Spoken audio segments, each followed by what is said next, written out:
നമസ്കാരം, എല്ലാവർക്കും തത്വ competitive exam കോർണറിന്റെ പുതിയൊരു വീഡിയോയിലേക്ക് സ്വാഗതം. അപ്പോൾ നമ്മുടെ ഈ ആഴ്ചത്തെ ടൈം ടേബിൾ ബേസ് ചെയ്ത് ജോഗ്രഫി പഠിക്കാൻ പോകുമ്പോൾ നമുക്ക് ഫസ്റ്റ് തന്നിരിക്കുന്നത് എന്താണ്? ബേസിക്സ് ഓഫ് ജോഗ്രഫി, എർത്തിന്റെ സ്ട്രക്ചർ, അറ്റ്മോസ്ഫിയർ തുടങ്ങിയ കാര്യങ്ങളാണ്. അപ്പോൾ ഈ കാര്യങ്ങളുമായിട്ട് റിലേറ്റ് ചെയ്ത് ഞാൻ പറഞ്ഞു +1 ടെക്സ്റ്റ് ബുക്കിലെ ജോഗ്രഫി നിങ്ങൾ നന്നായിട്ട് പഠിക്കണമെന്ന്. അപ്പോൾ നന്നായിട്ട് പഠിച്ച കുട്ടികളാണെന്നുണ്ടെങ്കിൽ നിങ്ങൾക്ക് ഒരു ക്വിക്ക് റിവിഷൻ എന്നുള്ള രീതിയിൽ ഷോർട്ട് നോട്ട്സ് പഠിക്കുന്നത് നന്നായിരിക്കും. അപ്പം നിങ്ങൾക്കുള്ള ഷോർട്ട് നോട്ട്സിൻ്റെ ക്ലാസ് ആണ് നമ്മൾ ഇന്ന് തരാൻ പോകുന്നത്. ഈ ഷോർട്ട് നോട്ട്സ് മാക്സിമം നമ്മൾ നോട്ടായിട്ട് അപ്ലോഡ് ചെയ്യാൻ ശ്രമിക്കാം. ഇപ്പം നമുക്ക് ക്ലാസ് ആയിട്ട് ഓരോ പോയിന്റ് എടുത്ത് ഡീറ്റെയിൽഡ് ആയിട്ട് പഠിച്ചു പോകാം. അപ്പോൾ റിവിഷനും ഉപകരിക്കും, പെട്ടെന്ന് കാര്യം മനസ്സിലാകാനും ഈ ഒരു ക്ലാസ് ഉപകരിക്കും. അപ്പോൾ അടുപ്പിച്ച് കുറേ പോർഷൻസ് തീർത്ത് നമുക്കങ്ങ് പോകാം. കുറച്ച് ലെങ്തി ആയിട്ടുള്ള ക്ലാസ് ആയിരിക്കും. അപ്പോൾ കുറേ കാര്യങ്ങൾ കവർ ചെയ്ത് ഒന്നിച്ച് പോകാനായിട്ട് സാധിക്കും. ഒരിക്കലും +1 +2 പറഞ്ഞിരിക്കുന്ന ടെക്സ്റ്റ് ബുക്കുകൾ നിങ്ങൾ ഒഴിവാക്കരുത്. കാരണം ഡിഗ്രി ലെവലിൻ്റെ കഴിഞ്ഞ പ്രാവശ്യത്തെ എക്സാംസിനൊക്കെ ഏറ്റവും കൂടുതൽ ക്വസ്റ്റ്യൻസ് വന്നത് +1 +2 നിന്നായിരിക്കും. അതുകൊണ്ട് തന്നെ ആ പുസ്തകം ഒഴിവാക്കാതിരിക്കാം. അപ്പോൾ നമ്മൾ ആദ്യം സ്റ്റാർട്ട് ചെയ്യുന്നത് ജോഗ്രഫി ആസ് എ ഡിസിപ്ലിൻ, അതായത് ബേസിക്സ് ഓഫ് ജോഗ്രഫിയിൽ നമ്മളോട് ചോദിക്കാൻ സാധ്യതയുള്ള കുറേ ക്വസ്റ്റ്യൻസ് ഫസ്റ്റ് ചാപ്റ്ററിൽ കിടപ്പുണ്ട്. അത് ഞാൻ ചാപ്റ്ററായിട്ട് തന്നിട്ടില്ലെങ്കിൽ പോലും നിങ്ങൾ വേണ്ട പോയിന്റ്സ്, ഇപ്പോൾ പറയുന്ന പോയിന്റ്സ് എങ്കിലും ജസ്റ്റ് ഒന്ന് നിങ്ങൾക്ക് ഓർത്ത് വെക്കാനെങ്കിലും നോട്ട് ചെയ്ത് വെക്കാം. അപ്പോൾ നോക്കാം, ഭൂമിയെക്കുറിച്ചുള്ള പഠനത്തിനെയാണ് നമ്മൾ ജോഗ്രഫി എന്ന് വിളിക്കുന്നത്. എന്താണ്? ഭൂമിയെ പറ്റിയിട്ടുള്ള എർത്തിൻ്റെ സ്റ്റഡിയെയാണ് നമ്മൾ ജോഗ്രഫി എന്ന് വിളിക്കുന്നത്. അപ്പോൾ 6ാം ക്ലാസ്സിൽ നമ്മൾ തുടങ്ങുന്നത് തന്നെ എന്താണ്? ആദ്യമായി ജോഗ്രഫി എന്ന പദം യൂസ് ചെയ്തത് ഇറാത്തോസ്തെനിസ് ആയിരുന്നു. അദ്ദേഹം ഒരു ഗ്രീക്ക് ശാസ്ത്രജ്ഞനായിരുന്നു, അല്ലേ? ജിയോ എന്ന് വെച്ച് കഴിഞ്ഞാൽ ഭൂമി, ഗ്രാഫി എന്ന് വെച്ച് കഴിഞ്ഞാൽ വിവരണം. ഈ 2 വേർഡ് കൂടെ ചേർന്നിട്ടാണ് എന്ത് വന്നത്? ജോഗ്രഫി അഥവാ ഭൂമിയെക്കുറിച്ചുള്ള പഠനം എന്നുള്ള ഒരു വാക്ക് വന്നത്. അപ്പം നമ്മൾ പറഞ്ഞിട്ടുണ്ടായിരുന്നു ഇതേ പോയിന്റ് തന്നെ 6ാം ക്ലാസ്സിൽ പഠിക്കാൻ തന്ന ചാപ്റ്ററിനകത്ത് പറഞ്ഞ ഒരു പോയിന്റാണ് ഇത്രയും. അപ്പോൾ അത് പഠിച്ചു കാണുമല്ലോ.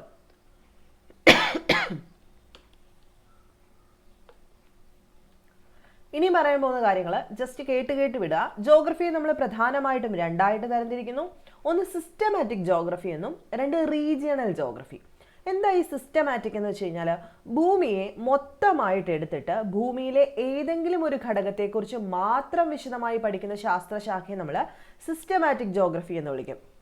ഭൂമിയെ മൊത്തത്തിലെടുക്കുന്നു, അതിനകത്ത് ഏതെങ്കിലും ഒരു പർട്ടിക്കുലർ ഘടകം, എന്തെങ്കിലും ഒരു ഘടകം, ഇപ്പം ജലമാവാം, പർവ്വതമാവാം, അങ്ങനെ ഏതെങ്കിലും ഒരു ഘടകത്തെ പറ്റി മാത്രം വിശദമായിട്ട് പഠിക്കുകയാണെങ്കിൽ അതിനെ സിസ്റ്റമാറ്റിക് ജോഗ്രഫി എന്ന് വിളിക്കും.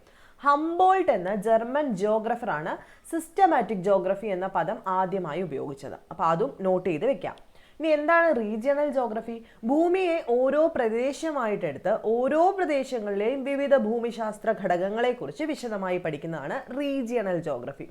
ഭൂമിയിലെ ഓരോ പ്രദേശം എടുക്കുന്നു, അവിടുത്തെ ഓരോ പ്രദേശം എടുത്തു, അവിടുത്തെ ഓരോ പ്രദേശങ്ങളിലെയും പലതരത്തിലുള്ള ഭൂമിശാസ്ത്ര ഘടകങ്ങളെക്കുറിച്ച് വിശദമായിട്ട് പഠിക്കുകയാണെങ്കിൽ അതിനെ നമ്മൾ റീജിയണൽ ജോഗ്രഫി എന്ന് വിളിക്കും. അപ്പം ഈ പദം ആദ്യമായിട്ട് ഉപയോഗിച്ചതും ഒരു ജർമ്മൻകാരനാണ്. ആരാണ്?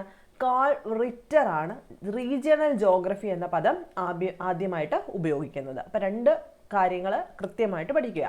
Systematic geography, regional geography. പദങ്ങൾ ഉപയോഗിച്ചത് ആരാണ്? ഭൂമിയെ പറ്റിയുള്ള പഠനം ജോഗ്രഫി, അത് ഉപയോഗിച്ചത് ആരാണ് ആദ്യമായിട്ട്? എന്താണ് അതിൻ്റെ മീനിങ്? ഇത്രയും കാര്യങ്ങൾ ക്ലിയർ ആക്കുക.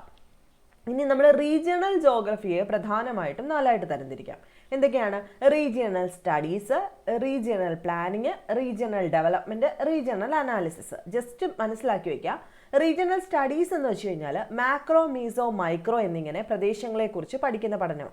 അപ്പോൾ നമ്മൾ ആദ്യം പറഞ്ഞു റീജിയണൽ ജോഗ്രഫി എന്ന് പറഞ്ഞു കഴിഞ്ഞാൽ ഒരു പർട്ടിക്കുലർ പ്രദേശം എടുക്കുന്നു, ആ പ്രദേശത്തിലെ വിവിധ ഭൂമിശാസ്ത്ര ഘടകങ്ങളെ പറ്റിയിട്ട് വിശദമായിട്ട് പഠിക്കുകയാണ്. അപ്പോൾ റീജിയണൽ സ്റ്റഡി നടത്തും, അതിനുശേഷം റീജിയണൽ പ്ലാനിങ് നടത്തും, അതിനുശേഷം റീജിയണൽ ഡെവലപ്മെൻറ്റ്, റീജിയണൽ അനാലിസിസ്. അതിനെ പറ്റിയിട്ട് നിങ്ങൾ ഡീറ്റെയിൽഡ് ആയിട്ടൊന്ന് നോക്കണം, ജസ്റ്റ് ഒന്ന് മനസ്സിലാക്കി വയ്ക്കുക. ഇങ്ങനെ എന്തായാലും ക്വസ്റ്റ്യൻ വരാൻ പോകുന്നില്ല. അപ്പോൾ ഇത്രയും കാര്യങ്ങൾ കൃത്യമായിട്ട് ഓർത്ത് വയ്ക്കുക. ഇനി സിസ്റ്റമാറ്റിക് ജോഗ്രഫിയെ നമ്മൾ പ്രധാനമായിട്ടും 3ആയിട്ട് ഡിവൈഡ് ചെയ്യും. Physical geography, human geography, bio geography. അപ്പോൾ ആ ക്ലാസിഫിക്കേഷൻ മാത്രം ഒന്ന് കൃത്യമായിട്ട് പഠിക്കുക. അപ്പം physical geography, human geography, bio geography എന്ന് തിരിക്കുന്ന എന്തിനാണ്? സിസ്റ്റമാറ്റിക് ജോഗ്രഫിയാണ്. എന്നാൽ റീജിയണൽ ജോഗ്രഫിയെ നമ്മൾ എങ്ങനെയൊക്കെയാണ് തരംതിരിക്കുന്നത്? Regional studies, regional planning, regional development, regional analysis. അപ്പോൾ ഫിസിക്കൽ ജോഗ്രഫി എന്ന് പറയുമ്പം നമുക്ക് ഇന്ത്യയുടെ ഫിസിക്കൽ ജോഗ്രഫിയാണ് നമ്മൾ പഠിക്കുന്നത്, അല്ലേ? അപ്പോൾ ഫിസിക്കൽ ജോഗ്രഫി എന്ന് പറയുമ്പം പല ഭൗതികമായിട്ടുള്ള ഘടകങ്ങളെക്കുറിച്ചുള്ള പഠനത്തിനെ നമ്മൾ ഫിസിക്കൽ ജോഗ്രഫി എന്ന് വിളിക്കും. അതായത് അതിനെ തന്നെ നമ്മൾ 4ആയിട്ട് തരംതിരിക്കും. Geomorphology, climatology, hydrology, soil geography. അതായത് ജിയോമോർഫോളജി എന്താണ്?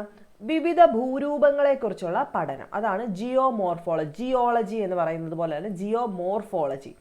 വിവിധ ഭൂമിയിലെ രൂപങ്ങൾ, അതായത് പർവ്വതം, സമതലം, പീഠഭൂമികൾ, ഇതിനെ പറ്റിയിട്ടുള്ള പഠനം.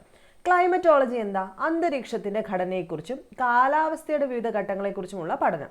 കാറ്റ്, മഴ, ഊഷ്മാവ്, ആർദ്രത, അതാണ് ക്ലൈമറ്റോളജി. ഹൈഡ്രോളജി എന്താണ്? ജലരൂപങ്ങളെക്കുറിച്ചുള്ള പഠനം, അതായത് സമുദ്രം, കടല്, തടാകം, നദി, കായൽ, അങ്ങനെയുള്ളതിനെ പറ്റിയിട്ടുള്ള പഠനമാണ് ഹൈഡ്രോളജി. ഇനി സോയിൽ ജോഗ്രഫി എന്താണ്? മണ്ണിന്റെ രൂപീകരണവുമായി ബന്ധപ്പെട്ട പലതരത്തിലുള്ള പഠനം, അല്ലേ?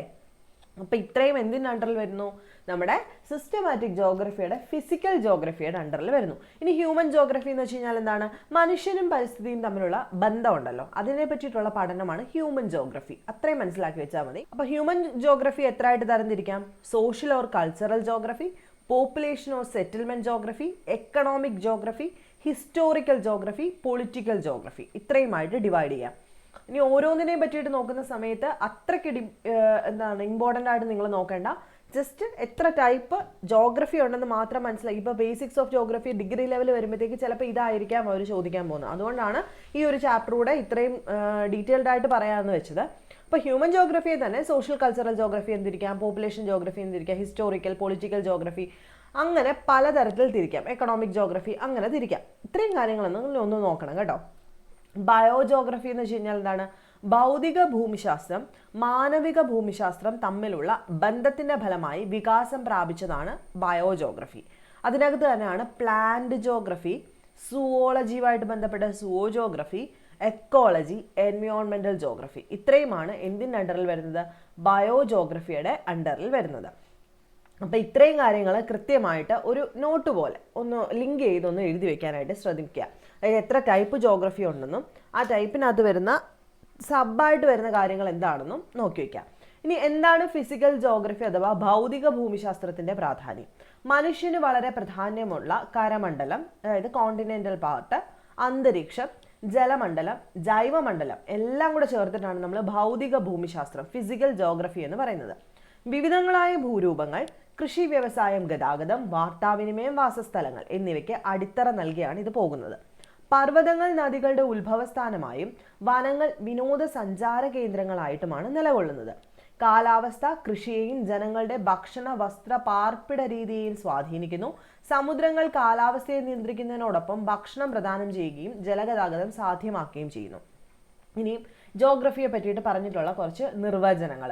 ഭൂമിശാസ്ത്രം ഭൗമ ഉപരിതലത്തിലെ പ്രാദേശിക വ്യതിയാനങ്ങളെക്കുറിച്ച് വിവരിക്കുകയും വിശദീകരിക്കുകയും ചെയ്യുന്നു എന്ന് പറഞ്ഞത് റിച്ചാർഡ് ഹാർട്ട്ഷോമും, ഭൂമിശാസ്ത്രം ഭൂമിയിലെ വിവിധ ഭാഗങ്ങളിലെ വ്യത്യസ്തങ്ങളായ പ്രതിഭാസങ്ങളെക്കുറിച്ച് പഠിക്കുന്ന ശാഖയാണെന്ന് പറഞ്ഞത് ഹെറ്റ്നറുമാണ്. അതുകൂടെ ഒന്ന് നോട്ട് ചെയ്ത് പഠിക്കാം. അപ്പം ഫസ്റ്റ് പാഠത്തിൽ നിങ്ങൾ പ്രധാനമായിട്ടും ഓടിച്ചിട്ടെങ്കിലും നോക്കേണ്ട കുറച്ച് കാര്യങ്ങളാണ് നമ്മളിപ്പോൾ പറഞ്ഞത്. Geography as A discipline. ഇനി ഇത് ഡീറ്റെയിൽഡ് ആയിട്ട് നോക്കണമെങ്കിൽ നിങ്ങൾ ഫസ്റ്റ് ചാപ്റ്റർ നോക്കിയാൽ മതി. ഇന്ത്യൻ ജോഗ്രഫി അല്ല +1-ൻ്റെ, അല്ലാതെ ഭൂമിയെ പറ്റിയിട്ടുള്ള സ്ട്രക്ചർ പഠിക്കുന്ന ജോഗ്രഫി ഉണ്ട്. ആ ചാപ്റ്ററിനകത്ത് ഒന്നാമത്. ഓക്കെ ആണല്ലോ. നെക്സ്റ്റ് പോയിന്റ് തൊട്ടാണ് നമ്മുടെ സിലബസ് ഓറിയൻറ്റഡ് ആയിട്ടുള്ള കാര്യങ്ങൾ. അപ്പോഴും സിലബസ് ഓറിയൻറ്റഡ് ആണോ എന്ന് ചോദിച്ചു കഴിഞ്ഞാൽ നമുക്ക് കറക്റ്റ് എർത്തിൻ്റെ സ്ട്രക്ചറാണ് തന്നിരിക്കുന്നത് പഠിക്കാനായിട്ട്. അപ്പോഴും നമ്മൾ അറിയേണ്ട ഒരു കാര്യം, എർത്ത് എങ്ങനെ ഉണ്ടായി എന്നുള്ള ക്വസ്റ്റ്യൻ വരാനുള്ള സാധ്യതയുണ്ട്. അതുകൊണ്ട് തന്നെ ബേസിക്സ് ഓഫ് ജോഗ്രഫിക്കകത്ത് സോളാർ സിസ്റ്റം ഇമ്പോർട്ടൻ്റ് ആയതുകൊണ്ട് സെക്കൻഡ് ചാപ്റ്റർ തൊട്ടിട്ട് നമ്മൾ പെട്ടെന്നൊന്ന് നോക്കി പോകാം. ഫസ്റ്റ് വൺ, സൗരയൂഥം അഥവാ സോളാർ സിസ്റ്റം. സൂര്യനും സൂര്യനെ ചുറ്റുന്ന 8 ഗ്രഹങ്ങളും അവയെ ചുറ്റുന്ന ഉപഗ്രഹങ്ങളും ക്ഷുദ്രഗ്രഹങ്ങളും അതുപോലെ ഉൽക്കകളും ഉൽക്കാശിലകളും എല്ലാം ചേർന്നിട്ടാണ് നമ്മൾ എന്ത് പറയുന്നത്? സോളാർ സിസ്റ്റം എന്ന് പറയുന്നത്. സോളാർ സിസ്റ്റത്തിൽ പ്രധാനമായിട്ടും 8 ഗ്രഹങ്ങളാണുള്ളത്. Mercury, Venus, Earth, Mars, Jupiter, Saturn, Uranus, Neptune. ഇതറിയാൻ വേണ്ടവരായിട്ട് ആരുമില്ലല്ലോ. അപ്പോൾ ഏതാണ്ട് 4.6 ബില്യൺ വർഷങ്ങൾക്ക് മുമ്പാണ് നമ്മുടെ സൗരയൂഥം രൂപപ്പെട്ടിരിക്കുന്നത്, അല്ലേ? 4.6 ബില്യൺ വർഷങ്ങൾക്ക് മുമ്പാണ് നമ്മുടെ സൗരയൂഥം ഇവിടെ രൂപപ്പെട്ടിരിക്കുന്നത്. അത്രയും പോയിന്റ് മറക്കത്തില്ലല്ലോ, ഓർത്തു വെച്ചേക്കാം. ഏതാണ്ട് 4.6 ബില്യൺ വർഷങ്ങൾക്ക് മുമ്പാണ് നമ്മുടെ സൗരയൂഥം രൂപപ്പെട്ടിരിക്കുന്നത്. സോളാർ സിസ്റ്റത്തിലെ ഗ്രഹങ്ങളെ അവയുടെ സൂര്യനിൽ നിന്നുള്ള അകലമനുസരിച്ചിട്ട് നമ്മൾ എങ്ങനെ പറയും? ഔട്ടർ പ്ലാനറ്റ് എന്നും ഇന്നർ പ്ലാനറ്റ് എന്നും രണ്ടായിട്ട് തരംതിരിക്കാറുണ്ട്. അതായത് സൂര്യനിൽ നിന്നും എത്ര അകലത്തിലാണോ നിൽക്കുന്നത് അതിനനുസരിച്ച് ഔട്ടർ പ്ലാനറ്റ്സും ഇന്നർ പ്ലാനറ്റ്സും ഉണ്ട്.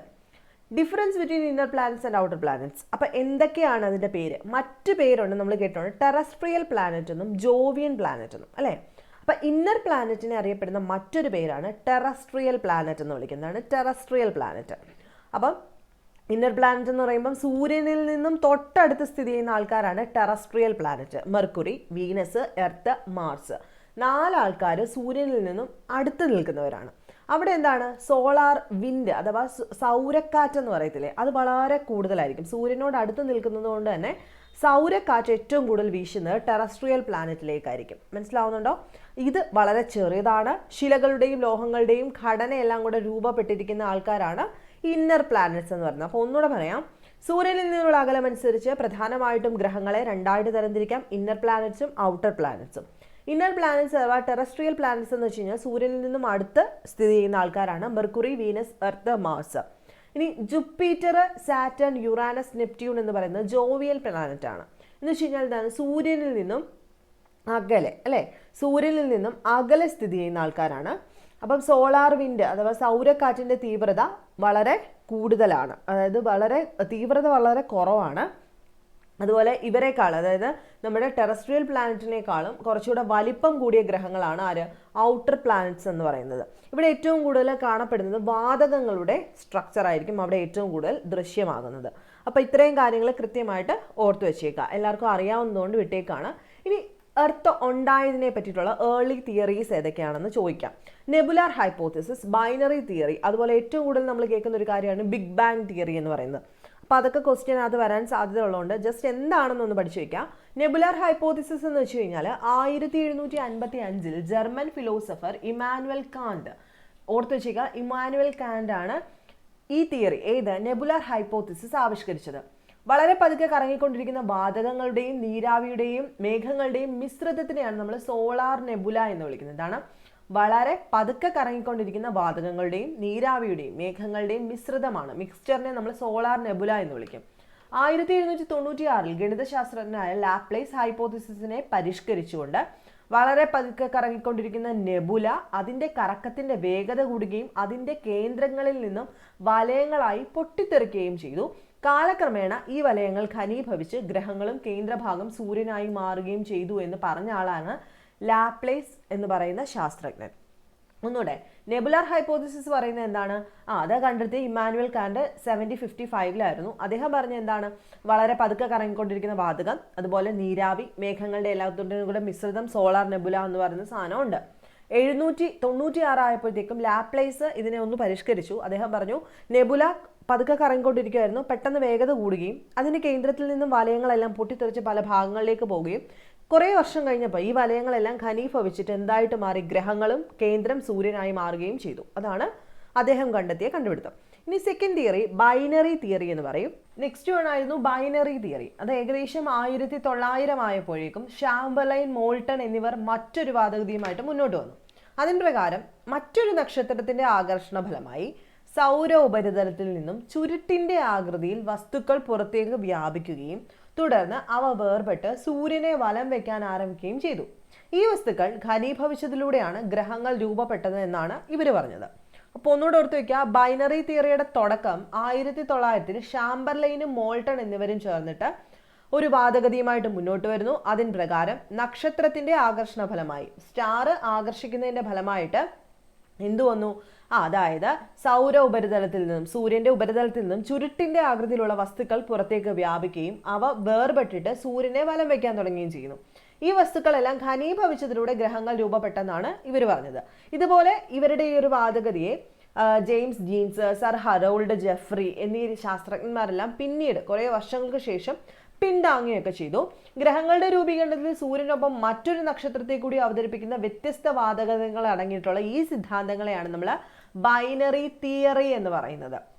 അപ്പം സൂര്യന്റെ ആ ഒരു പ്രസൻസോട് കൂടി തന്നെ, അതായത് ഗ്രഹങ്ങളുടെ രൂപീകരണത്തിൽ സൂര്യനൊപ്പം തന്നെ മറ്റൊരു നക്ഷത്രത്തെ കൂടെ ഇവർ അവതരിപ്പിച്ചിട്ടുണ്ട്. അതുകൊണ്ടാണ് ഇതിന് ബൈനറി തിയറി എന്ന് പേര് വന്നത്.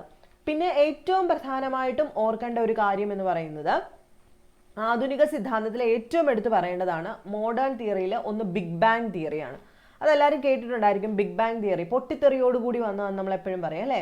അപ്പം ഏറ്റവും കൂടുതൽ പറഞ്ഞത് പ്രപഞ്ച ഉൽപ്പത്തിയെ പറ്റിയിട്ട് മോഡേൺ തിയറിയിൽ പറയുന്നത് ബിഗ് ബാങ് തിയറി അഥവാ മഹാവിസ്ഫോടന സിദ്ധാന്തം എന്ന് പറയുന്ന ഒന്നാണ്. 1920 എഡ്വിൻ ഹബിളാണ് ഇത് അവതരിപ്പിച്ചത്. ഓർത്തു വെച്ചേക്കുക, ബിഗ് ബാങ് തിയറി 1920 എഡ്വിൻ ഹബിളാണ് അവതരിപ്പിക്കുന്നത്. പ്രപഞ്ച വികാസന സിദ്ധാന്തം എന്നും ഇതിന് പേരുണ്ട്. മഹാവിസ്ഫോടന സിദ്ധാന്തം എന്നും ഇതിന് പേരുണ്ട്. അപ്പോൾ ഈ നോട്ടിൽ അത്രയും ഡീറ്റെയിൽഡ് ആയിട്ടില്ല, നമ്മുടെ പുസ്തകത്തിൽ അത് ഡീറ്റെയിൽഡ് ആയിട്ട് കൊടുത്തിട്ടുണ്ട്. ജസ്റ്റ് നിങ്ങൾ അതൊന്ന് നോക്കി വെക്കാനായിട്ട് ശ്രദ്ധിക്കുക.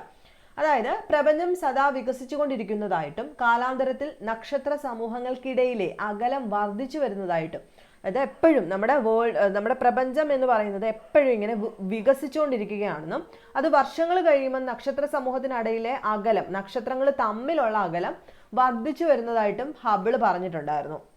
അപ്പം മഹാവിസ്ഫോടന സിദ്ധാന്ത പ്രകാരം പ്രപഞ്ച വികസനം താഴെ പറയുന്ന ഘട്ടങ്ങളിൽ സംഭവിച്ചിട്ടുള്ളതെന്നാണ് എന്തിനകത്ത് പറയുന്നത്, നമ്മുടെ ടെക്സ്റ്റിൽ പറഞ്ഞിട്ടുള്ളത്. അതായത് ആരംഭത്തിലെ പ്രപഞ്ചത്തിലെ സകല ദ്രവ്യങ്ങളും സങ്കല്പാതീതമായ ചെറുകണികയിൽ ഉൾക്കൊണ്ടിരുന്നു. അപ്പോൾ തുടക്കത്തിൽ എല്ലാ ദ്രവ്യങ്ങളും വളരെ നമ്മൾ ആറ്റം ഒക്കെ പറയുന്ന പോലെ വളരെ ചെറിയ കണികയിലായിരുന്നു ഉണ്ടായിരുന്നത്. അളവറ്റ അതിതീവ്രമായ താപം, അതുകൊണ്ട് ഹൈ ടെമ്പറേച്ചറും അതുപോലെ സാന്ദ്രതയും ഒക്കെ ഈ കണികയ്ക്ക് ഉണ്ടായിരുന്നു, ചെറിയത്. ഏകദേശം 13.7 ബില്യൺ വർഷങ്ങൾക്ക് മുമ്പാണ് ഇത് സംഭവിക്കുന്നത്. അപ്പോൾ ഈ കണിക അതിഭീമമായ വിസ്ഫോടനത്തിലൂടെ വികസിക്കുകയും ഈ വികാസം ഇന്നും തുടരുന്നതായിട്ട് കണക്കാക്കുന്നു. അപ്പോൾ വികസന ഘട്ടത്തിൽ ഊർജം ദ്രവ്യമായി പരിണമിച്ചു. മനസ്സിലാവുന്നുണ്ടോ? അപ്പോൾ ആദ്യം ഏറ്റവും ചെറിയൊരു, അതായത് സകല ദ്രവ്യങ്ങളും വളരെ നമുക്ക് കാണുന്നതിനപ്പുറത്തോട്ട് സങ്കല്പത്തിന് അതീതമായ ചെറുകണികയിലായിരുന്നു ഉൾക്കൊണ്ടിരുന്നത്.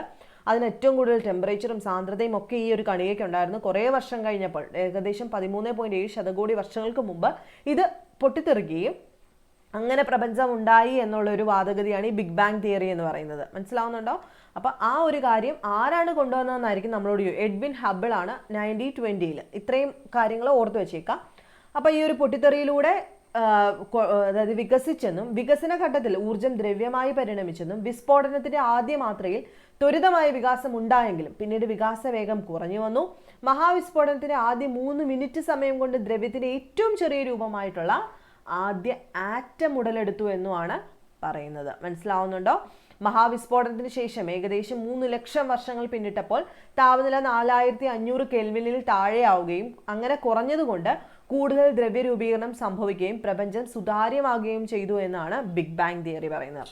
അപ്പം ജസ്റ്റ് നിങ്ങളൊന്ന് അറിഞ്ഞു വെച്ചിരുന്നാൽ മതി ബിഗ് ബാങ് തിയറി എങ്ങനെ ഉണ്ടായി. അതായത് ചെറിയൊരു കണികയിലായിരുന്നു ഇതെല്ലാം കോൺസെൻട്രേറ്റ് ചെയ്തിരുന്നത്. അത് പൊട്ടിത്തെറിച്ചാണ് ഇന്ന് കാണുന്ന രീതിയിലുള്ള പ്രപഞ്ചം ഉണ്ടായതെന്നാണ് big bang theory 1920 Edwin Hubble പറഞ്ഞത്. ഓക്കെ ആണല്ലോ?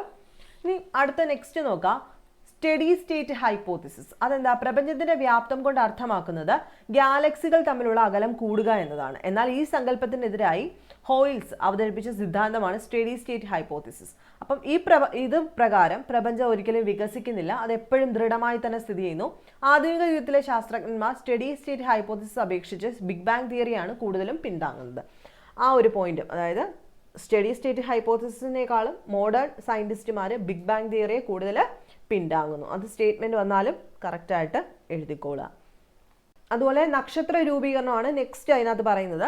അതായത് ഗാലക്സി എന്ന് പറയുന്നത് കോടിക്കണക്കിന് നക്ഷത്രങ്ങളും വാതകങ്ങളും പൊടിപടലങ്ങളും ചേർന്നതാണെന്ന് നമുക്കറിയാം. മിൽക്കി വേ എന്ന് പറയുന്നത് എന്താണ്? ഗാലക്സിയുടെ, ഭൂമി ഉൾക്കൊള്ളുന്ന ഗാലക്സിയുടെ പേരാണ് ആകാശഗംഗ. ഹൈഡ്രജൻ ഗ്യാസ് കൂടി ചേർന്ന് ഒരു വലിയ മേഘമായി മാറുകയും ഈ മേഘം നെബുല എന്ന പേരിൽ അറിയപ്പെടുകയും ചെയ്യുന്നു.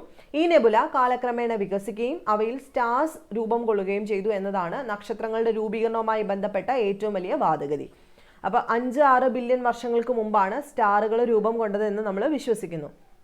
അപ്പോൾ ഒരു ലൈറ്റ് ഇയർ, നമ്മൾ എപ്പോഴും ചോദിക്കുക ലൈറ്റ് ഇയർ എന്തിനു വേണ്ടിയിട്ടാണ്? ദൂരത്തെ അളക്കാനാണെന്ന് പറയാറുണ്ട്. അപ്പോൾ ഇതിൻ്റെ ഒരറ്റത്ത് നിന്നും മറ്റൊരറ്റം വരെ എത്തിച്ചേരാൻ 1 ലക്ഷം ലൈറ്റ് ഇയർ ആണ് വേണ്ടത്. അതായത് 1 light year is equal to 3 lakh km/s ആണെന്നൂടെ ഓർത്ത് വെച്ചേക്കുക. അതുകൂടെ നോട്ട് ചെയ്ത് വെച്ചേക്കുക. +1 ടെക്സ്റ്റ് ബുക്കിൽ കറക്റ്റായിട്ട് കൊടുത്തിട്ടുള്ളതാണ്. പിന്നെ മൂൺ എന്ന് പറയുന്ന ആരാണ്? ഭൂമിയുടെ ഒരേ ഒരു ഉപഗ്രഹമാണ് മൂണ്. ചന്ദ്രന്റെ രൂപീകരണവുമായി ബന്ധപ്പെട്ട പല തിയറികളും നിലവിലുണ്ട്. ദ്രുതഗതിയിൽ കറങ്ങിക്കൊണ്ടിരിക്കുന്ന ഒരു വസ്തുവിൽ നിന്നും കുറേ ഭാഗം അടർന്നു മാറി ചന്ദ്രനും ഭൂമിയും ഉണ്ടായതായിട്ടാണ് 1833 സർ ജോർജ് ഡാർവിൻ ചന്ദ്രന്റെ രൂപീകരണവുമായി ബന്ധപ്പെട്ട് പറഞ്ഞ വാദഗതി. അത്ര ഇമ്പോർട്ടൻ്റ് അല്ല, എങ്കിലും പുസ്തകത്തിൽ പറഞ്ഞിരിക്കുന്നതുകൊണ്ട് ഒന്ന് നോട്ട് ചെയ്ത് വെച്ചേക്കാം. അതുപോലെ ബിഗ് സ്പ്ലാറ്റ് അതെന്താണെന്നൂടെ ഓർത്തു വെച്ചേക്കുക. അതായത് ബിഗ് സ്പ്ലാറ്റ് എന്ന് പറയുന്നത് ഒരു ഭീമാകാരമായ പ്രഭാവത്തിൽ നിന്നും ചന്ദ്രൻ രൂപം കൊണ്ടത് എന്ന് ആധുനിക ശാസ്ത്രജ്ഞന്മാർ വാദിക്കുന്ന ഒന്നാണ് ബിഗ് സ്പ്ലാറ്റ് എന്ന് പറയുന്നത്. ഇതാ ഭീമാകാരമായ ഒരു പ്രഭാവത്തിൽ നിന്നുമാണ് ചന്ദ്രൻ രൂപം കൊണ്ടതെന്ന്. ഈ വസ്തുവിന് ചൊവ്വയേക്കാളും 3 ഇരട്ടി വലിപ്പമുണ്ട്. ഇത് ഭൂമിയുമായി കൂട്ടിമുട്ടുകയും പൊട്ടിത്തെറിക്കുകയും ചെയ്തു. തുടർന്ന് ഭൂമിയുടെ ഓർബിറ്റിൽ കറങ്ങാൻ തുടങ്ങി. ക്രമേണ ഭൂമിയുടെ ഉപഗ്രഹമായി ചന്ദ്രൻ മാറി എന്നാണ് ബിഗ് സ്പ്ലാറ്റ് തിയറി പറയുന്നത്. മനസ്സിലാവുന്നുണ്ടല്ലോ? അപ്പം അത്രയും പോയിന്റ്സ് ആണ് നമുക്ക് പ്രധാനമായിട്ടും നോക്കി വെച്ചേക്കേണ്ടത്. ബാക്കിയൊന്നും നോക്കിയില്ലെങ്കിലും സാരമില്ല, കാരണം നമുക്ക് സിലബസിനകത്ത് ബേസിക്സ് ഓഫ് ജോഗ്രഫിക്കകത്ത് വരുന്നതാണ് ഇതെല്ലാം. അതുകൊണ്ടാണ് ഇത്ര ഡീറ്റെയിൽഡ് ആയിട്ട് പറഞ്ഞു പോകാമെന്ന് വെച്ചത്. ഇനി അടുത്ത ചാപ്റ്റർ എന്ന് പറയുന്നത് നമുക്ക് വേണ്ട ചാപ്റ്ററാണ്. അതായത് നെക്സ്റ്റ് ഇതെന്ന് പറയുന്നത് നമുക്ക് വേണ്ടത് അത് ഇന്റീരിയർ ഓഫ് ദി എർത്ത്, എർത്തിൻ്റെ സ്ട്രക്ചറിനെ പറ്റിയിട്ടാണ്. അപ്പോൾ ഈ ചാപ്റ്റർ നിങ്ങൾ ഒരിക്കലും ഒഴിവാക്കരുത്. നിങ്ങൾ ഡയറക്റ്റായിട്ട് പുസ്തകം നോക്കി തന്നെ പഠിക്കുക, റിവിഷൻ ഈ നോട്ട് എടുക്കുക. അപ്പം ഇന്റീരിയർ ഓഫ് ദി എർത്ത് എന്ന് പറയുന്നത് ഭൂമിയുടെ ഉള്ളറയെക്കുറിച്ചുള്ള വിവരങ്ങൾ നിരീക്ഷണങ്ങളിലൂടെ മാത്രമേ നമുക്ക് മനസ്സിലാക്കാൻ സാധിക്കുകയുള്ളൂ. കാരണം എന്താണ്, അകത്തേക്ക് പോകാനായിട്ട് നമുക്ക് സാധിക്കത്തില്ല. അതുപോലത്തെ ടെമ്പറേച്ചറാണ് ഭൂമിയുടെ അടിയിലേക്ക് പോകുന്തോറും ഉള്ളത്. ഇനി ഭൂമിയെ പറ്റിയിട്ട് മനസ്സിലാക്കാൻ നമുക്ക് ഡയറക്റ്റ് സോഴ്സസ് എന്നും ഇൻഡയറക്റ്റ് സോഴ്സസ് എന്നും 2 മാർഗങ്ങളുണ്ട്. എന്താണ് ഈ ഡയറക്റ്റ് സോഴ്സ്? ഭൂമിയുടെ അന്തർഭാഗത്തെക്കുറിച്ച് മനസ്സിലാക്കുവാൻ ഏറ്റവും എളുപ്പത്തിൽ സാധിക്കുന്ന വസ്തുക്കൾ ഭൂമിയുടെ ഉപരിതലത്തിൽ കാണുന്ന ശിലകളാണ്. ആണല്ലോ. സൗത്ത് ആഫ്രിക്കയിലെ സ്വർണ്ണ ഖനികളിൽ 3-4 കിലോമീറ്റർ വരെ ആഴത്തിൽ മനുഷ്യൻ ചെന്നെത്തിയിട്ടുണ്ട്. ആർട്ടിക് സമുദ്രത്തിലെ കോലായിൽ ഏതാണ്ട് 12 കിലോമീറ്റർ ആഴത്തിൽ ഡീപ്പ് ഓഷൻ ഡ്രില്ലിംഗ് പ്രോജക്റ്റ് നടത്തിയിട്ടുണ്ട്. അപ്പോൾ ഭൂമിയുടെ ഉള്ളറയെക്കുറിച്ചുള്ള വിവരങ്ങൾ ലഭിക്കുന്നതിനുള്ള മറ്റൊരു ഉറവിടം അഗ്നിപർവ്വതം. ഒന്നാമത്തെ പോയിന്റ് ആണത്. ഭൂമിയുടെ ഉള്ളറകളെക്കുറിച്ച് പഠിക്കാനായിട്ട് നമ്മൾ 2 രീതിയിൽ ഉപയോഗിക്കും. ഒന്ന് direct sources, indirect sources. Direct എന്ന് വെച്ച് കഴിഞ്ഞാൽ എന്താണ്? അതായത് ഈ സ്വർണ്ണ ഖനി എന്ന് പറയുന്നത് കുഴിച്ചു പോകുന്നതാണല്ലോ. അപ്പോൾ സ്വർണ്ണ ഖനികളിൽ 3-4 കിലോമീറ്റർ വരെ ആഴത്തിൽ മനുഷ്യൻ ചെന്ന് എത്തിയിട്ടുണ്ട് ഓൾറെഡി. അപ്പോൾ ആർട്ടിക് സമുദ്രത്തിലെ കോലായിൽ ഏകദേശം 12 കിലോമീറ്റർ ആഴത്തിൽ ഡീപ്പ് ഓഷൻ ഡ്രില്ലിംഗ് പ്രോജക്റ്റ് വരെ മനുഷ്യൻ നടത്തിയിട്ടുണ്ട്. അപ്പോൾ അവിടെ നിന്ന് നമുക്ക് ഭൂമിയുടെ ഉള്ളറയെ പറ്റിയിട്ട് കുറച്ച് ഡീറ്റെയിൽസ് കിട്ടും. അതായത് ഭൂമി നമ്മുടെ ഉപരിതലത്തിൽ നിന്ന് 12 കിലോമീറ്റർ താഴെ വരെ എന്താണെന്നുള്ളത് അറിയാൻ പറ്റും. അതുപോലെ തന്നെ അഗ്നിപർവ്വതം, അത് രണ്ടാമത്തെ ഒരു കാര്യമാണ്. ഈ അഗ്നിപർവ്വതം പൊട്ടിത്തെറിക്കുമ്പോൾ അടിയിൽ നിന്നുള്ള ലാവ ഒക്കെയാണ് പുറത്തേക്ക് വരുന്നത്. അപ്പോൾ ഭൂമിയുടെ ഉള്ളിലത്തെ സ്ട്രക്ചർ മനസ്സിലാക്കാൻ നമ്മളെ അത് സഹായിക്കും. ഇനി ഇൻഡയറക്റ്റ് സോഴ്സസ് ഏതൊക്കെയാണ്? ഭൂമിയുടെ ഉള്ളറകളെ കുറിച്ചുള്ള വിവരം മനസ്സിലാക്കുന്ന ശാസ്ത്രജ്ഞന്മാർ അവിടുത്തെ ഊഷ്മാവ്, മർദ്ദം, സാന്ദ്രത എന്നിവയെക്കുറിച്ച് ചില അനുമാനങ്ങൾ നടത്തിയിട്ടുണ്ട്. ഗുരുത്വാകർഷണ ബലം, ഭൂകമ്പം തുടങ്ങിയവയിൽ നിന്നുള്ള ഭൂമിയുടെ ഉള്ളറയെക്കുറിച്ചുള്ള വിവരങ്ങൾ നമുക്ക് അനുമാനിച്ചെടുക്കാനായിട്ട് സാധിക്കുന്നു. 2 മാർഗങ്ങൾ. ഇനി ഭൂകമ്പം. എന്താണ് ഭൂകമ്പം? കഴിഞ്ഞ പ്രാവശ്യം ഒരു ക്വസ്റ്റ്യൻ വന്നിട്ടുണ്ടായിരുന്നു ഭൂകമ്പത്തെ പറ്റി. അപ്പോൾ ഭൂമിയിൽ ഉണ്ടാകുന്ന പ്രകമ്പനമാണ് ഭൂകമ്പം. ഇത് പ്രകൃതിയിൽ ഉണ്ടാകുന്ന ഒരു പ്രതിഭാസമാണ്. ഭൂകമ്പത്തിന്റെ ഫലമായി തരംഗങ്ങൾ രൂപം കൊള്ളുന്നു. ഈ തരംഗങ്ങൾ ഭൂമിയുടെ എല്ലാ ദിശയിലേക്കും പ്രവഹിക്കുന്നു. നമ്മൾ പറഞ്ഞിട്ടുണ്ടായിരുന്നു ഫോക്കസ് എന്താണ്, എപ്പി സെന്റർ എന്താണ്, അല്ലേ? 2 തരമുള്ള വേവ്സ് ഉണ്ട്. അത് നമ്മൾ ഓൾറെഡി ഈ ക്വസ്റ്റ്യൻ ഡിസ്കസ് ചെയ്ത സമയത്ത് ഡീറ്റെയിൽഡ് ആയിട്ട് ഞാൻ പറഞ്ഞു തന്നതാണ്. അപ്പോൾ ഭൂമിയിലുണ്ടാകുന്ന പ്രകമ്പനത്തെ ഭൂകമ്പം എന്ന് വിളിക്കുന്നു. അങ്ങനെ ഭൂകമ്പ തരംഗങ്ങളെ ഭൂമിയുടെ എല്ലാ ദിശയിലേക്കും പ്രവഹിക്കുന്നു. അതിനകത്ത് ഫോക്കസ് എന്ന് പറഞ്ഞു കഴിഞ്ഞാൽ എന്താണ്? ഭൂമിക്കടിയിൽ ആദ്യമായി ഊർജം പുറത്തു വരുന്ന പോയിന്റിനെ നമ്മൾ ഫോക്കസ് എന്ന് വിളിക്കുന്നു. ഭൂമിക്കടിയിൽ ഭൂകമ്പം ആദ്യമായി ഉണ്ടാകുന്ന പോയിന്റ് ആണ് ഫോക്കസ്. അപ്പൊ എവിടെയാണോ വിള്ളൽ ഉണ്ടാവുന്നത് അവിടെ നിന്നും എനർജി പുറത്തേക്ക് പ്രവഹിക്കും. ആ പുറത്തേക്ക് പ്രവഹിക്കുന്ന ആ ഒരു പോയിന്റ് ഉണ്ടല്ലോ, ആ പോയിന്റിനെ നമ്മൾ വിളിക്കുന്ന പേരാണ് ഫോക്കസ്. ഇനി എപ്പി സെന്റർ എന്താണ്? താഴെ ഫോക്കസ്, അതിന്റെ തൊട്ടു മുകളിലായിട്ടായിരിക്കും ഭൗമോപരിതലത്തിൽ ഫോക്കസിന് തൊട്ടു മുകളിൽ കാണപ്പെടുന്ന പോയിന്റിനെ നമ്മൾ എപ്പി സെന്റർ എന്ന് വിളിക്കും, അല്ലേ? അപ്പൊ ഭൂകമ്പ തരംഗങ്ങൾ അനുഭവപ്പെടുന്ന എവിടെയാണ്? ഈ ഭൂമിയുടെ ഉപരിതലത്തിലെ എപ്പി സെന്ററിലാണ്. അതുപോലെ എർത്ത് വേവ്സ് എന്ന് പറഞ്ഞു കഴിഞ്ഞാൽ എല്ലാ ഭൂകമ്പങ്ങളിലും രൂപം കൊള്ളുന്ന എവിടെയാണ്? കഴിഞ്ഞ പ്രാവശ്യത്തെ ക്വസ്റ്റ്യൻ ആയിരുന്നു, എല്ലാ സ്വാഭാവിക ഭൂകമ്പങ്ങളും ഉണ്ടാവുന്ന ലിത്തോസ്ഫിയറിലാണ്. ഇതായിരുന്നു നമ്മുടെ ഒരു സ്റ്റേറ്റ്മെന്റ് എന്ന് പറഞ്ഞാൽ. അപ്പോൾ ഇവിടെ പറയുന്നുണ്ട് എല്ലാ ഭൂകമ്പങ്ങളും എവിടെയാണ്? ലിത്തോസ്ഫിയർ അഥവാ ശിലാമണ്ഡലത്തിലാണ് രൂപം കൊള്ളുന്നത്. ഭൂമിയുടെ ഉപരിതലത്തിൽ നിന്നും 200 കിലോമീറ്റർ ആഴത്തിൽ കാണപ്പെടുന്ന പാളിയെയാണ് നമ്മൾ ലിത്തോസ്ഫിയർ അഥവാ ശിലാമണ്ഡലം എന്ന് വിളിക്കുന്നത്. അപ്പം പ്രധാനമായിട്ടും ഭൂകമ്പ തരംഗങ്ങളെ നമ്മൾ ബോഡി വേവ്സ് എന്നും സർഫസ് വേവുകൾ എന്നും 2ആയിട്ട് തരംതിരിക്കും. എന്താ ബോഡി വേവ്സ്? ഭൂകമ്പത്തിന്റെ ഫലമായി ഫോക്കസിൽ നിന്നും ഊർജം പുറത്തേക്ക് വരികയും അത് എല്ലാ ദിശകളിലേക്ക് വ്യാപിക്കുകയും ചെയ്യുന്നു. ഇത് ഭൂമിയുടെ ബോഡി മുഴുവനായും കാണപ്പെടുന്നതിനാൽ ബോഡി വേവ്സ് എന്ന് വിളിക്കുന്നത്. അപ്പോൾ ഫോക്കസിൽ നിന്നും ഊർജം പുറത്തേക്ക് വരികയും എല്ലാ ദിശകളിലേക്കും വ്യാപിക്കുന്നത്. ഭൂമിയുടെ അടിയിൽ നടക്കുവാണേ, അതുകൊണ്ടാണ് ഇതിനെ ബോഡി വേവ്സ് എന്ന് വിളിക്കുന്നത്. ഈ സർഫസ് വേവ് എന്താണ്? ഭൗമ ഉപരിതലത്തിന് താഴെയായി ഉപരിതലത്തിന് സമാന്തരമായി ചലിക്കുന്ന തരംഗങ്ങളാണ് സർഫസ് വേവുകൾ. മുകളിലെത്തിയതിന് ശേഷം ഉണ്ടാവുന്നത്. അപ്പോൾ ഈ ബോഡി വേവ്സിനെ നമ്മൾ പി വേവ് അഥവാ പ്രൈമറി വേവ് എന്നും സർഫസ് വേവിനെ നമ്മൾ സെക്കൻഡറി വേവ് എന്നും രണ്ടായിട്ട് തരംതിരിക്കുന്നു. മനസ്സിലാവുന്നുണ്ടോ? അപ്പോൾ ബോഡി വേവ്സിനെ നമ്മൾ രണ്ടായിട്ട് ഡിവൈഡ് ചെയ്യും. പി വേവ് അഥവാ പ്രൈമറി വേവ്, രണ്ട് എസ് വേവ് അഥവാ സെക്കൻഡറി വേവ്. പി വേവ് എന്ന് വെച്ച് കഴിഞ്ഞാൽ എന്തായിരിക്കും? പ്രൈമറി, ഏറ്റവും വേഗത കൂടിയ തരംഗങ്ങളാണ്. അപ്പോൾ ഭൂമിയുടെ ഉപരിതലത്തിലേക്ക് ആദ്യമായി എത്തിച്ചേരുന്നത് കൊണ്ടാണ് പ്രൈമറി അഥവാ പി വേവ് എന്ന് പേര് വരുന്നത്. അപ്പോൾ ഇത് ഖരം, ദ്രാവകം, വാതകം എന്നിവയിലൂടെ എല്ലാം സഞ്ചരിക്കാനുള്ള കഴിവ് പി വേവിനുണ്ട്. ഇത് നോട്ട് ചെയ്ത് പഠിക്കുക. പി വേവ് എന്ന് വെച്ച് കഴിഞ്ഞാൽ primary wave, body waves divided into 2, P waves, primary wave, secondary wave, S wave. Primary എന്ന് വെച്ച് കഴിഞ്ഞാൽ എന്താണ്? വളരെ വേഗത കൂടിയതാണ്. ഭൂമിയുടെ ഉപരിതലത്തിൽ ആദ്യം എത്തുന്നതുകൊണ്ടാണ് ഇതിന് പ്രൈമറി വേവ് എന്ന് പേര് വന്നത്. ഇത് ഏതിലൂടെയൊക്കെ സഞ്ചരിക്കും? ഖരം, ദ്രാവകം, വാതകം എല്ലാത്തിലൂടെയും സഞ്ചരിക്കും. ഇനി സെക്കൻഡറി അഥവാ എസ് വേവ് എന്ന് വെച്ച് കഴിഞ്ഞാൽ എന്താണ്? ഭൂമിയുടെ ഉപരിതലത്തിൽ സെക്കൻഡ് വരുന്ന ആളാണ് അല്ലെ എസ് വേവ്. എസ് വേവിന് എവിടെ കൂടെ മാത്രമേ സഞ്ചരിക്കാൻ പറ്റത്തുള്ളൂ? അതായത് ദ്രാവകങ്ങളിലൂടെ സഞ്ചരിക്കാൻ കഴിയില്ല. എസ് വേവ് ദ്രാവകങ്ങളിലൂടെ സഞ്ചരിക്കാനായിട്ട് കഴിവില്ല. എസ് വേവിന് ഖരപദാർത്ഥങ്ങളിലൂടെ മാത്രമേ സഞ്ചരിക്കാൻ സാധിക്കത്തുള്ളൂ. പി വേവിനേക്കാളും കുറഞ്ഞ വേഗതയിലാണ് ഇത് സഞ്ചരിക്കുന്നത്. ഭൂമിയുടെ ഉള്ളറയിൽ 2900 കിലോമീറ്ററിന് ശേഷം എസ് വേവ് സഞ്ചരിക്കുന്നില്ല. ഡീറ്റെയിൽഡ് ആയിട്ട് നോട്ട് ചെയ്ത് പഠിക്കാം. ഇനി എന്താണ് സർഫസ് വേവുകൾ? ഈ എസ് വേവും സർഫസ് വേവും തെറ്റിപ്പോകരുത് കേട്ടോ. സീസ്മോഗ്രാഫിൽ അവസാനമായിട്ട് രേഖപ്പെടുത്തുന്ന തരംഗങ്ങളാണ് സർഫസ് വേവുകൾ. നമ്മൾ പറഞ്ഞു ബോഡി വേവ്സ് ഒക്കെ സഞ്ചരിച്ച് മണ്ടയ്ക്ക് എത്തിക്കഴിയുമ്പോഴാണ് സർഫസ് വേവ് വരുന്നത്. അപ്പോൾ ഏറ്റവും ലാസ്റ്റ് രേഖപ്പെടുത്തുന്ന തരംഗങ്ങളാണ് സീസ്മോഗ്രാഫിൽ. ഏറ്റവും അപകടകാരികളായിട്ടുള്ള തരംഗം, അതായത് നമ്മളെ ബാധിക്കുന്നത് സർഫസിൽ വന്നതിന് ശേഷം. അതുകൊണ്ട് ഏറ്റവും അപകടകാരി ആരാണ്? സർഫസ് വേവ്സ് ആണ്. ഭൗമ ഉപരിതലത്തിനടുത്തുള്ള തരംഗങ്ങളാണിവ. ഭൗമ ഉപരിതലത്തിനടുത്തുള്ള ശിലകളുടെ ചലന മാറ്റത്തിന് ഈ തരംഗങ്ങൾ കാരണമാകുന്നു. അപ്പോൾ ഭൂമിയുടെ മുകളിലുള്ള ശിലകളുണ്ടല്ലോ, പാറകളുണ്ടല്ലോ, ഇതൊക്കെ തെന്നി മാറാനും ഇടിഞ്ഞു പൊളിയാനും ഒക്കെ കാരണം എന്താണ്? നമ്മുടെ സർഫസ് വേവുകളാണ്. ഡീറ്റെയിൽഡ് ആയിട്ട് പഠിച്ചു വയ്ക്കാം. ഇനി എന്താണ് ഷാഡോ സോൺ? അതായത് ഭൂകമ്പ തരംഗങ്ങൾ രേഖപ്പെടുത്താത്ത ചില പ്രദേശങ്ങൾ ഭൂമിയിലുണ്ട്. ഭൂകമ്പ തരംഗങ്ങൾ എത്തിപ്പെടാത്ത പ്രദേശം, ഈ പ്രദേശമാണ് ഷാഡോ സോൺ, നിഴൽ മേഖല എന്നൊക്കെ പറയും. ഭൂമിയുടെ ഉള്ളറയിൽ 105 ഡിഗ്രി മുതൽ 145 ഡിഗ്രി വരെയുള്ള എപ്പി സെന്ററിൽ ഭൂകമ്പ തരംഗങ്ങൾ എത്തിപ്പെടത്തില്ല. ഇതിനെയാണ് നമ്മൾ ഷാഡോ സോൺ എന്ന് വിളിക്കുന്നത്. കറക്റ്റായിട്ട് പഠിച്ചു വയ്ക്കുക. ഷാഡോ സോൺ, നിഴൽ മേഖല എന്ന് പറഞ്ഞു കഴിഞ്ഞാൽ ഭൂകമ്പ തരംഗങ്ങൾ എത്തിപ്പെടാത്ത പ്രദേശം. അതെവിടെയാണ്? ഭൂമിയുടെ അകത്ത് 105 ഡിഗ്രി 145 ഡിഗ്രി വരെയുള്ള എപ്പി സെന്ററിൽ ഭൂകമ്പ തരംഗങ്ങൾ ഒരിക്കലും എത്തപ്പെടുന്നില്ല. ഇതിനെ നമ്മൾ ഷാഡോ സോൺ എന്ന് വിളിക്കും. നെക്സ്റ്റ് സീസ്മോഗ്രാഫും സീസ്മോഗ്രാമും തമ്മിലുള്ള വ്യത്യാസമാണ്. അതായത് ഭൂകമ്പ തരംഗങ്ങൾ രേഖപ്പെടുത്തുന്ന ഉപകരണങ്ങളാണ് സീസ്മോഗ്രാഫുകൾ. ചോദിക്കാറുണ്ട്. സീസ്മോഗ്രാഫിൽ നിന്നും ലഭിക്കുന്ന റെക്കോർഡുകളെയാണ് നമ്മൾ സീസ്മോഗ്രാം എന്ന് വിളിക്കുന്നത്. ഓർത്ത് വെച്ചേക്കാം. അപ്പോൾ ഇവിടെ കറക്റ്റായിട്ട് പടം കാണിക്കുന്നുണ്ട്, ടൈപ്പ് ഓഫ് എർത്ത് കേക്ക് കാണിക്കുന്നുണ്ട്.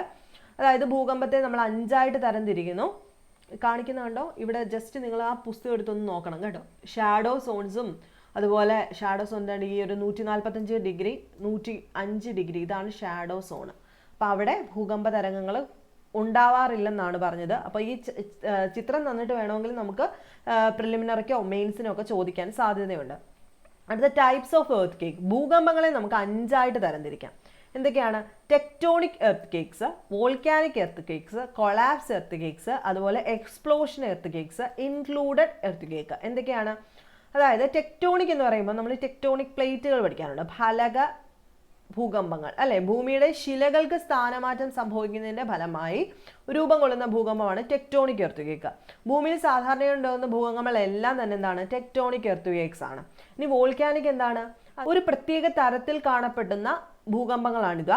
ആക്റ്റീവ് വോൾക്കാനോസ് കാണപ്പെടുന്ന പ്രദേശങ്ങളിലാണ് ഇത്തരം ഭൂകമ്പങ്ങൾ, അതായത് ഈ അഗ്നിപർവ്വതങ്ങളൊക്കെ ആക്റ്റീവായിട്ടുള്ള അവിടെ കാണപ്പെടുന്നതാണ് വോൾക്കാനിക് എർത്ത് കേക്ക്സ്. ഇനി കൊളാപ്സ് എന്ന് പറയുന്നത് എന്താണ്? ഖനനം നടക്കുന്ന പ്രദേശങ്ങളിൽ ഉണ്ടാകുന്നത്. നമുക്കറിയാം ഖനനം നടത്തുക എന്ന് വെച്ച് കഴിഞ്ഞാൽ അറിയാമല്ലോ, കുഴിച്ചെടുക്കുന്ന ആ ഒരു പ്രദേശങ്ങളാണ് കൊളാപ്സ് എർത്ത് കേക്ക്സ് കൂടുതലുള്ളത്. എക്സ്പ്ലോഷൻ എന്ന് വെച്ച് കഴിഞ്ഞാൽ ഈ പാറ പൊട്ടിക്കുന്ന സ്ഥലം അല്ലെ, ആണവ രാസവസ്തുക്കളുടെ ഉപയോഗം മൂലം ഭൂമിയിൽ പലപ്പോഴും കുലുക്കം ഉണ്ടാവാറുണ്ട്. തൽഫലമായിട്ടുണ്ടാവുന്നതാണ് എക്സ്പ്ലോഷൻ എർത്ത് കേക്ക്സ് എന്ന് പറയുന്നത്. ഇൻക്ലൂഡഡ് എന്ന് വെച്ച് കഴിഞ്ഞാൽ മനുഷ്യന്റെ പ്രവർത്തനങ്ങൾ പലപ്പോഴും ഭൂകമ്പങ്ങൾ ഉണ്ടാകുന്നതിന് കാരണമാകുന്നു. വലിയ റിസർവോയറുകൾ കാണപ്പെടുന്ന പ്രദേശങ്ങളിൽ ഉണ്ടാകുന്നതാണ് ഇൻക്ലൂഡഡ് എർത്ത് കേക്ക്സ് എന്ന് പറയുന്നത്. ഇനി റിക്ടർ സ്കെയിലും മെർക്കാലി സ്കെയിലും തമ്മിലുള്ള വ്യത്യാസം. റിക്ടർ സ്കെയിൽ എന്താണ് നമ്മൾ കേട്ടിട്ടുണ്ട് അല്ലേ? ഭൂകമ്പത്തിന്റെ വ്യാപ്തി അളക്കുന്ന സ്കെയിലാണ് റിക്ടർ സ്കെയിൽ എന്ന് പറയുന്നത്. 0 മുതൽ 10 വരെയുള്ള സംഖ്യകൾ കൊണ്ടാണ് റിക്ടർ സ്കെയിൽ. ഇപ്പോൾ 7.5 രേഖപ്പെടുത്തി, 2 രേഖപ്പെടുത്തി എന്നൊക്കെ പറയില്ലേ. ഭൂകമ്പത്തിന്റെ തീവ്രത അളക്കുന്ന സ്കെയിലാണ് മെർക്കാലി സ്കെയിൽ. അപ്പൊ വ്യാപ്തി തീവ്രത വ്യത്യാസമുണ്ട്. വ്യാപ്തി അളക്കുന്നത് റിക്ടർ സ്കെയിലും 0 to 10 ആണ്. ഭൂകമ്പത്തിന്റെ തീവ്രത എത്രത്തോളം എന്ന് പറയുന്നത് മെർക്കാലി സ്കെയിലാണ്. ഭൂകമ്പ തീവ്രതയുടെ തോത് 1 to 12 വരെ ആവാം, തെറ്റിക്കരുത്. മെർക്കാലി സ്കെയില്, റിക്ടർ സ്കെയില് രണ്ടും ഭൂകമ്പം അളക്കുന്നത്. റിക്ടർ സ്കെയില് വ്യാപ്തി അളക്കുന്നത്. മനസ്സിലായോ? 0 to 10 വരെയുള്ള സംഖ്യകൾ കൊണ്ട് വ്യാപ്തി. നമ്മൾ റിക്ടർ സ്കെയിലാണ് കേൾക്കുന്നത്. ഭൂകമ്പത്തിന്റെ തീവ്രത അളക്കുന്നത് മെർക്കാലി സ്കെയിലാണ്. ഭൂകമ്പ തീവ്രതയുടെ തോത് 1 to 12 വരെയാണ് മെർക്കാലി സ്കെയിലിൽ രേഖപ്പെടുത്തുന്നത്, തെറ്റിക്കരുത്. ഇനി നമുക്ക് ഭൂകമ്പത്തിന്റെ ഫലങ്ങളെ പറ്റിയിട്ട് പറയുന്നുണ്ട്. അതിപ്പോൾ ഞാൻ ഡീറ്റെയിൽഡ് ആയിട്ട് പറയുന്നില്ല, കാരണം എന്താണെന്ന് വെച്ച് കഴിഞ്ഞാൽ എല്ലാവർക്കും അറിയാം, അതുകൊണ്ട് പറയുന്നില്ല. ഇനി സ്ട്രക്ചർ ഓഫ് ദി എർത്ത്, ഭൂമിയുടെ ഉള്ളറ. നമുക്കറിയാം ഭൂമിയുടെ ഉള്ളറ എത്രത്തോളം ഉണ്ട്? ക്രസ്റ്റ്, മാൻഡില്, അതുപോലെ കോറ്. ഇതാണ് ഭൂമിയുടെ ഉള്ളറ. ക്രസ്റ്റ് എന്ന് പറഞ്ഞു കഴിഞ്ഞാൽ എന്താണ്? ഏറ്റവും പുറമെയുള്ള പാളിയാണ് ക്രസ്റ്റ്. ഭൂവൽക്കത്തിൽ സമുദ്രങ്ങളിൽ 5 കിലോമീറ്ററും കരപ്രദേശങ്ങളിൽ 30 കിലോമീറ്റർ വരെ ആഴം ക്രസ്റ്റിനുണ്ട്. ക്രസ്റ്റിനെ മാൻഡിലുമായി വേർതിരിക്കുന്ന ഭാഗമാണ് മൊഹറോവി ഡിസ്കണ്ടിന്യൂറ്റി എന്നറിയപ്പെടുന്നത്. മൊഹറോവി ഡിസ്കണ്ടിന്യൂറ്റി ബോർഡിൽ ക്ലാസ് എടുത്തപ്പോൾ ഡീറ്റെയിൽഡ് ആയിട്ട് ഞാൻ പറഞ്ഞു. ഇതിൽ എക്സ്ട്രാ പോയിന്റ് അവിടെയുണ്ട്. ഭൂവൽക്കത്തിൽ കാണപ്പെടുന്ന പ്രധാന ശിലയാണ് ബസാൾട്ട് ശില എന്നറിയപ്പെടുന്നത്. അപ്പൊ ക്രസ്റ്റ് ഏറ്റവും കട്ടി കൂടുതൽ എവിടെയാണ്? അതായത് നമ്മുടെ വൻകരകളിൽ കട്ടി കൂടുതലും സമുദ്രകരകളിൽ കട്ടി കുറവുമാണ് ക്രസ്റ്റിന്. ഇനി മാൻഡിലേക്ക് വരുമ്പോഴോ, ഭൂവൽക്കത്തിന് തൊട്ട് താഴെ കാണപ്പെടുന്ന പാളിയെ നമ്മൾ മാൻഡിൽ എന്ന് വിളിക്കും. ഭൂമിയുടെ അന്തർഭാഗത്ത് 2900 കിലോമീറ്റർ ആഴത്തിൽ മാൻഡിൽ സ്ഥിതി ചെയ്യുന്നു. മാൻഡിലിന്റെ മുകൾ ഭാഗം ആസ്തനോസ്ഫിയർ എന്ന പേരിൽ അറിയപ്പെടുന്നു. മാൻഡിലിനെ അകക്കാമ്പുമായിട്ട് വേർതിരിക്കുന്ന ഭാഗമാണ് ഗുട്ടൻബർഗ് ഡിസ്കണ്ടിന്യൂറ്റി എന്നറിയപ്പെടുന്നത്. ഗുട്ടൻബർഗ് ഡിസ്കണ്ടിന്യൂറ്റി കൃത്യമായിട്ട് നോക്കാം. മാൻഡിൽ എന്ന് വെച്ച് കഴിഞ്ഞാൽ ക്രസ്റ്റിന് തൊട്ട് താഴെ കാണപ്പെടുന്ന ഭാഗമാണ് മാൻഡിൽ. ഭൂമിയുടെ ഉൾഭാഗത്ത് 2900 കിലോമീറ്റർ ആഴത്തിലാണ് മാൻഡിൽ സ്ഥിതി ചെയ്യുന്നത്. മാൻഡിലിന്റെ മുകൾ ഭാഗത്തിനെ നമ്മൾ ആസ്തനോസ്ഫിയർ എന്നറിയപ്പെടുന്നു. ശ്രദ്ധിച്ചു നോക്കാം, ആസ്തനോസ്ഫിയറിൽ തെന്നി നടക്കാന്നൊക്കെ പഠിക്കത്തില്ലേ? മാൻഡിലിന്റെ മുകൾ ഭാഗത്തിനെ, അതായത് ഭൂവൽക്കവും മാൻഡിലിനും ഇടയ്ക്കാണ് ആസ്തനോസ്ഫിയർ കാണപ്പെടുന്നത്. മാൻഡിലിനെ അകക്കാമ്പ് അഥവാ കോറുമായിട്ട് വേർതിരിക്കുന്നത് ഗുട്ടൻബർഗ് ഡിസ്കണ്ടിന്യൂറ്റിയും ക്രസ്റ്റിനെ മാൻഡിലുമായിട്ട് വേർതിരിക്കുന്നത് മൊഹറോവി ഡിസ്കണ്ടിന്യൂറ്റിയുമാണ്. Next core. ഭൂമിയുടെ ഉപരിതലത്തിൽ നിന്നും 2900 കിലോമീറ്റർ ആകുമ്പോൾ കോർ ആരംഭിക്കുന്നു. കോറിനെ നമ്മൾ ഔട്ടർ കോർ എന്നും ഇന്നർ കോർ എന്നും രണ്ടായിട്ട് തരംതിരിക്കാം, അല്ലെ? ഔട്ടർ കോർ എന്ന് പറയുന്നത് ദ്രാവകാവസ്ഥയിലും ഇന്നർ കോർ എന്ന് പറയുന്നത് ഖരാവസ്ഥയിലും കാണപ്പെടുന്ന ഒന്നാണ്. അപ്പൊ ഇവിടെ കൃത്യമായിട്ട് പടം കൊടുത്തിട്ടുണ്ട്. ഇത് lithosphere, crust and upper most solid മാൻഡിലാണ് ഏറ്റവും മുകളിൽ ആണല്ലോ. അതിന് തൊട്ട് താഴെയാണ് ആസ്തനോസ്ഫിയർ കാണപ്പെടുന്നത്. ആസ്തനോസ്ഫിയറിന് തൊട്ട് താഴെ മാൻഡിൽ കാണപ്പെടുന്നു. അതിന് തൊട്ട് താഴെയാണ് നമ്മളിപ്പോൾ പറഞ്ഞ ഗുട്ടൻബർഗ് ഡിസ്കണ്ടിന്യൂറ്റി. അതിന് തൊട്ട് താഴെ കോറ് കാണപ്പെടുന്നു. ഔട്ടർ കോറുമുണ്ട്, ഇന്നർ കോറും ഉണ്ട്. ഔട്ടർ കോർ എന്ന് പറയുന്നത് ലിക്വിഡ് അവസ്ഥയിലും ഇന്നർ കോർ എന്ന് പറയുന്നത് സോളിഡ് അവസ്ഥയിലുമാണ് കാണപ്പെടുന്നത്. നിഫെ പാളി എന്ന പേരിൽ അറിയപ്പെടുന്ന പാളി ഒന്നുകൂടെ നോക്കാം. ഇരുമ്പിന്റെയും നിക്കലിന്റെയും മിശ്രിതമാണ് ഈ ഒരു പാളി എന്ന് പറയുന്നത്.